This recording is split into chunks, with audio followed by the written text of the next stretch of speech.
안녕하세요. 오늘은 EKS IP6를 어떻게 생성할 수 있는지 살펴보도록 하겠습니다.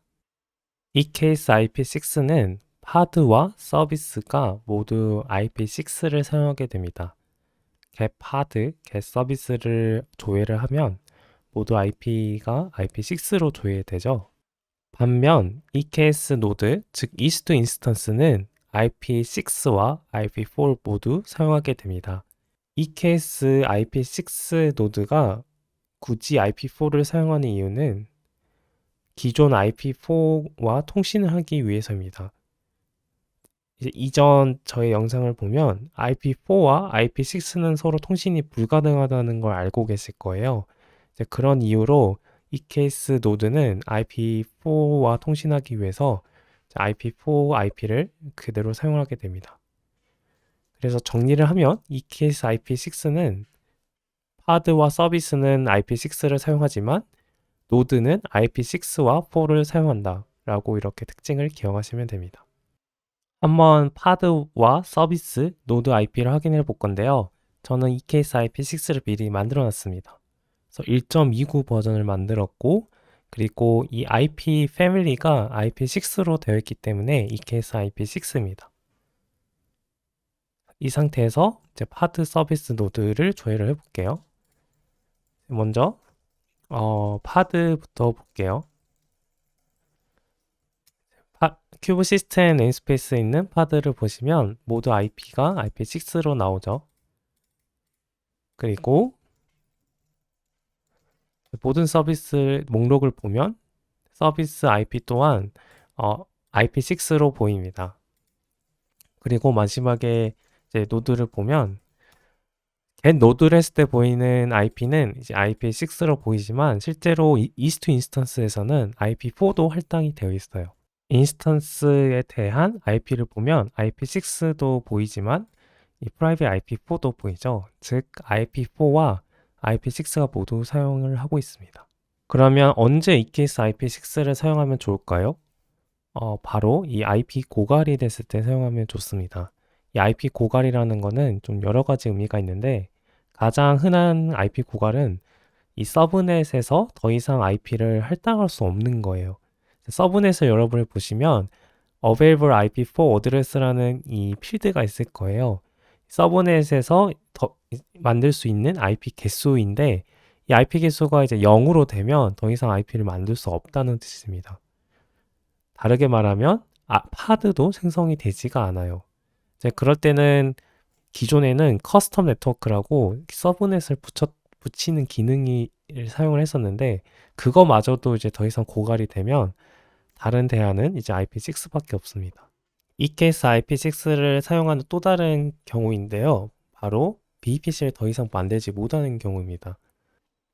보통 기업에 겪는 문제인데 서비스가 늘어날 때마다 또는 팀이 늘어날 때마다 VPC를 새로 만들게 되는데 이 VPC끼리 서로 겹치지 않게 해야 서로 라우팅 테이블이 겹치지 않고 서로 통신이 가능합니다. 그런데 이제 팀이 점점 늘어나고 서비스가 늘어나면 이 VPC 개수도 많아지고 점점 이 VPC가 생성 가능한 사설 IP 대역이 없어져요. 이제 그럴 때는 이제 IP 고갈 현상이 일어나는 겁니다. 그 현상이 발생할 때는 IP6로 전환을 해야 되고 그때는 EKS IP6도 같이 사용을 해줘야 됩니다. EKS IP6가 무엇인지 알아봤으니 본격적으로 생성을 해볼 건데요. 이제 제한사항이 있습니다. 제한사항은 공식 홈페이지에 있는데요. 공식 문서의 내용을 보면 EKS IP6를 도입을 했을 때 고려사항들이 있습니다. 내용이 좀 많죠. 그래서 핵심적인 것만 정리를 했는데 가장 핵심적인 거는 기존 클러스터에는 IP6 설정이 불가능합니다. 새로 생성한 클러스터에서만 IP6 설정이 가능합니다. 그래서 이 부분이 가장 중요하다 생각이 되고요. 그 다음에 나이트로 기반 이스트 인스턴스에서만 IP6 EKS를 사용할 수 있습니다. 또는 파게이트도 이제 사용이 가능하고요. 마지막으로 기존 Security Group for PAD 기능을 쓰신 분들은 이 IP6에서는 사용할 수가 없습니다. 그 이유에 대해서는 공식 문서에서 언급되지가 않았어요. 그래서 보시면 여기 있네요. 파드스 보안 그룹이 Security for security group for path인데 여기서는 사용할 수 없다고 되어 있죠. 대신 이제 fargate는 사용 가능하다고 써 있는 것 같아요. 여기 있네요. 그래서 이 부분이 고려를 하시면 됩니다. 그래서 나머지는 이제 여러분이 사용하는 환경에 따라서 좀 더 깊게 읽어보시면 될 것 같아요. 그러면 이제 생성을 해볼까요? 생성은 기존 IP4와 동일합니다. 그래서 제가 딱히 알려드릴 건 없고 다만 추가 설정할 것들이 있어요. 바로 이 세 가지를 추가를 설정해야 되는데 첫 번째는 dual stack VPC예요. 왜 dual stack을 구성을 해야 되냐면 아까 노드를 설명드릴 때 노드가 IP4도 사용을 한다고 말씀드렸었어요. 이 이유는 이 기존 IP4와 통신하기 위해서 IP4를 사용한다고 잠깐 언급드렸는데 이 IP4와 IP6를 모두 노드가 사용해야 되기 때문에 당연히 이제 듀얼스택 VPC를 구성을 해야 됩니다. 듀얼스택 구성은 저의 이전 유튜브 영상을 참고하시면 좋을 것 같고 ECASE IP6 라우팅 테이블과 VPC IP6 라우팅 테이블은 한 가지 차이점이 있습니다. 바로 이 64FF9B라는 프리픽스가 옵션으로 필요하다는 거예요. 이 부분은 내용이 조금 길어질 수 있어서 제가 나중에 시간이 된다면 이 부분에 대해서 한번 설명을 드리려고 합니다. 그래서 이 64FF9B가 옵션으로 필요하다라고 생각을 하시면 됩니다. 그 다음에는 서브넷을 구성하실 때 Enable Auto Assign IP6 어드레스라는 이 필드가 있어요. 즉 IP6 IP를 자동으로 할당을 해주겠다라는 옵션인데 이게 꼭 필요합니다. 파드가 생성이 될 때마다 이 옵션 때문에 IP가 자동으로 할당이 되는데 이 옵션이 꺼지게 되면 이제 파드 생성에 오류가 있을 수 있어요. 그래서 이 부분은 꼭 켜줘야 됩니다. 그 다음에 두 번째는 이제 이 케이스를 바로 만드시면 돼요.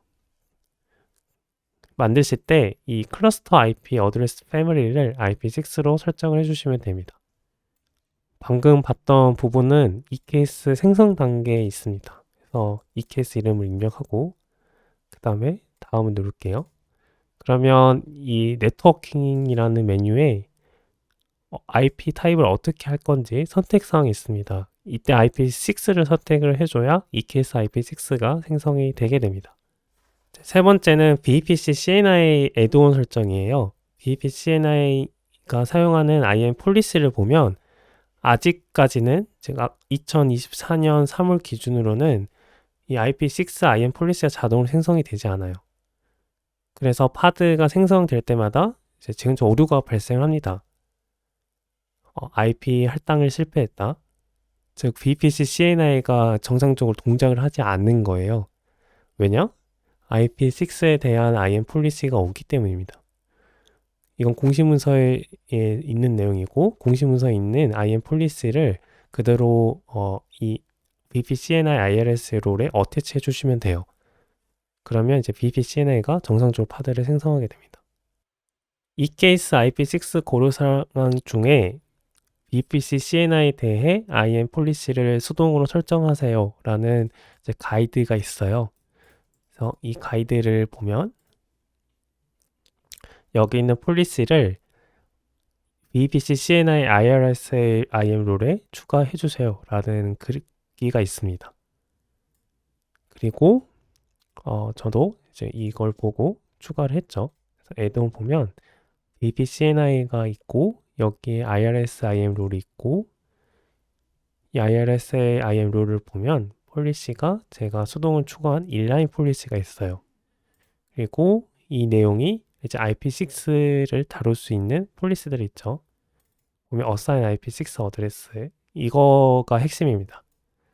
그래서 이 VPCNI IAM 폴리시를 정상적으로 여러분들이 설정하지 않으면 아까 보여드렸던 이 파드 IP 할당 에러가 발생을 하게 됩니다.